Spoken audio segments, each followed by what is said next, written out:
Cylinder की value जी हो रहे मैं मणिपुर सिलेंडर से हौसे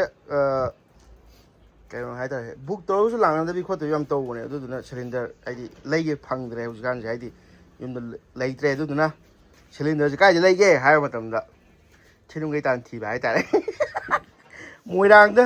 फंग ये ना है मोइरांग दे छिनुंग गई नमले रहे दासे कोई प्रेम जाना क्लास लाख पता हुआ लाख भाई तारे ममन जी है रोगे बे गैस हम तो फाइनली फंग अंगांग ले बिना टेंशन नहीं हमको आई यूज़ नहीं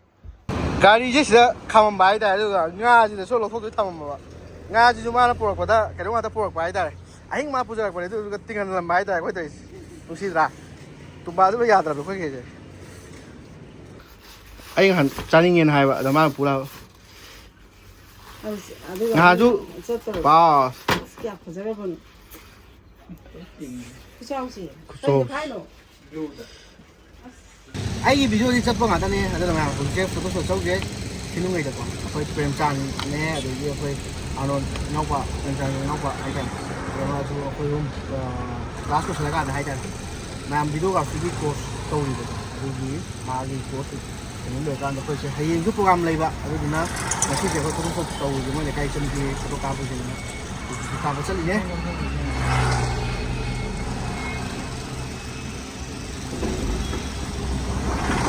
nutsadi kay dah hong ni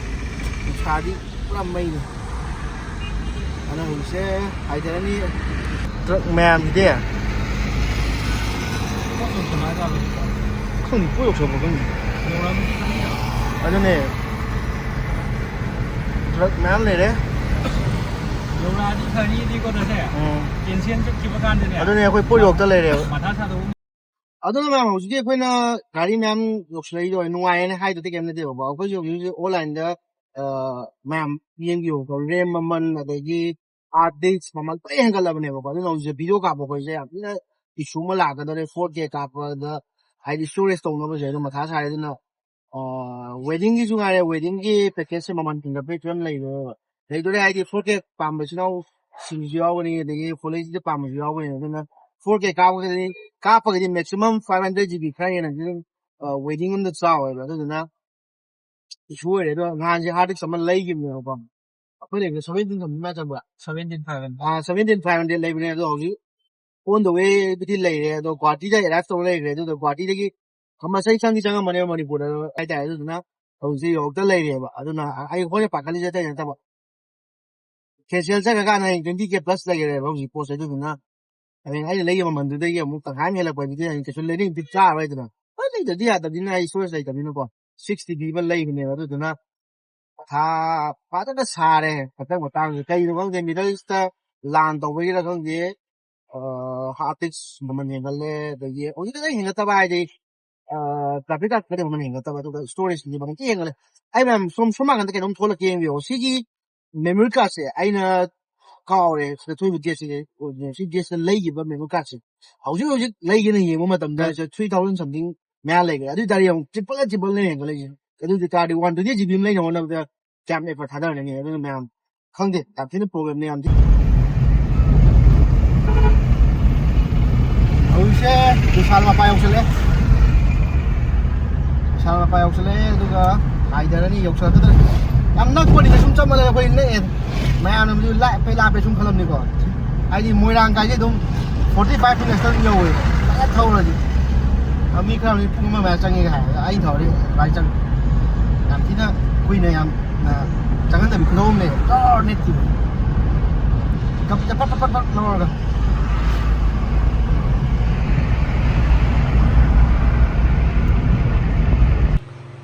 누시다 유튜브 전이지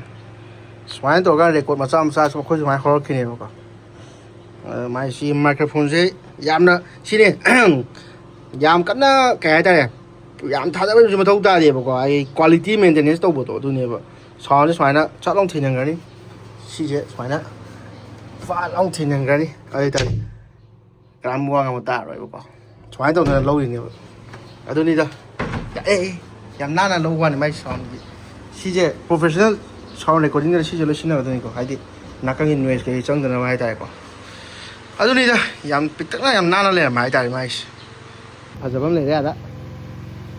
Ấy, phải giống này đấy. Em sẽ yêu đấy, trên người yêu đấy, chúng ta phải lấy chứ. Mai studio gặp cái chỗ tôi làm nán nó tàu cái này có. Mai sẽ camera cái cái thì cái lấy, tôi cái camera em cái happy rồi. Cái thì một cái ngu này có. Hay thì cái này mua gì? Back screen chúng lấy nung ai cho một cái ngu này, tôi là anh này back screen chúng lấy nó. Tôi mà hồi đấy mà camera cái tại mình đi mà happy rồi đấy. Chalo je photo sa to mà pato rom do jura ah oh yeah sala dai thôi bây giờ rồi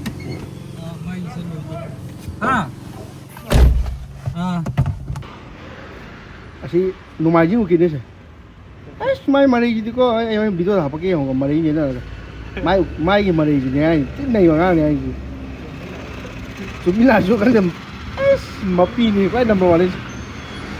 mà hao gì khác là gì tại sao chứ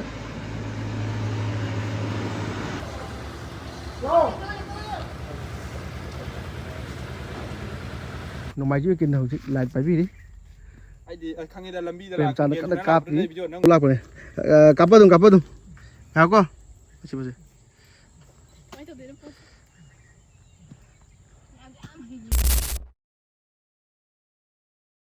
ai hamba course ki kim kangu ne ko do lo re body ji de ai ba copy to bi je mane coffee ne kya bo ji we to 90 only 90 90 ai tu mi yaar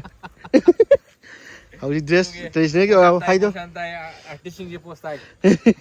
na un hole ma tani ko sisu khan le thela cái nó này khơi gì prem chan gì cái nó hay mà sang pi sinh khai ra copy bane nghe sir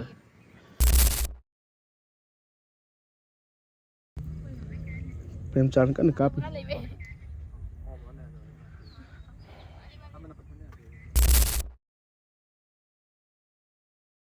lấy được cái anh uống xa kia đó xin đi nhau quá đấy tôi phát được này ninh thông bazaar đấy ninh thông bazaar đi lên là sẵn lên hay thôi chứ mà mâm mâm sợ là mà có xin bùa đi giấy là rủ rồi đấy hai cái này anh uống hào thì xin mà đi chứ xin mà đi hꯧji ngangi do ta hobra se nupi thini hai se section lo nawa se je kg ani ga gram chom lo ko ne ado seman sa ne ke ni kg amma ga chamapan ma ni pang ra ni mak yong ni thajan ne mai to re se se na ku ko re ngau re akhoi anom ju ngai re adagi prem chan jak re prem chan la ni hung ji lo selak tu re sini ne asi ku koi ba hai ta prem chan la ga xin ngâu với ngâu khai đục này lấy làm video rồi phải đi ngang cái gì thế kia nó tiêu bảo video giàu vậy thôi nhau bảo bây giờ video chấm cái giờ phải ta này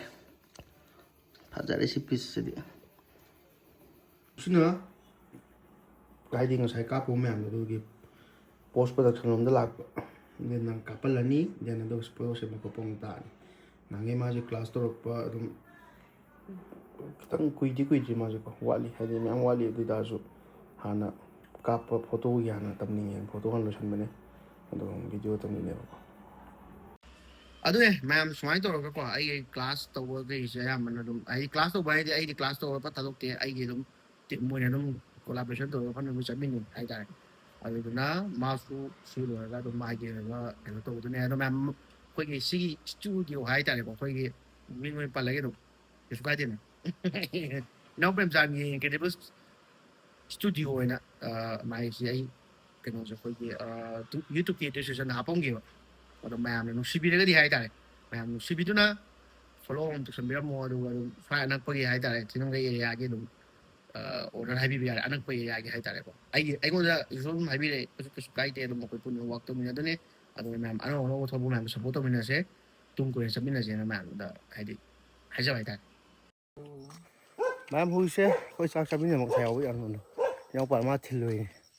tí khá lạp cái gì có mà không thịt biếu đấy thế cái anh thịt lum một bộ đồng lên những tục là cái bộ đinh chơi hết sao tôi bị quậy 네, hꯧꯖꯤꯛꯁꯦ ꯍꯜꯂꯛꯏꯅꯤ ꯆꯤꯅꯥꯎ. ꯍꯧꯖꯤꯛ ꯆꯤꯅꯥꯎ ꯍꯜꯂꯛꯏꯅꯤ. ꯁꯤꯒꯤ ꯀꯩꯅꯣ ꯃꯄꯥ ꯌꯧꯁꯜꯂꯛꯑꯦ. ꯂꯥꯏꯒꯤ ꯍꯔꯥꯎꯐꯝꯗꯨ ꯑꯗꯨ ꯃꯄꯥ ꯌꯧꯔꯛꯑꯦ. ꯆꯣꯛꯊꯩ ꯆꯥꯁꯤ.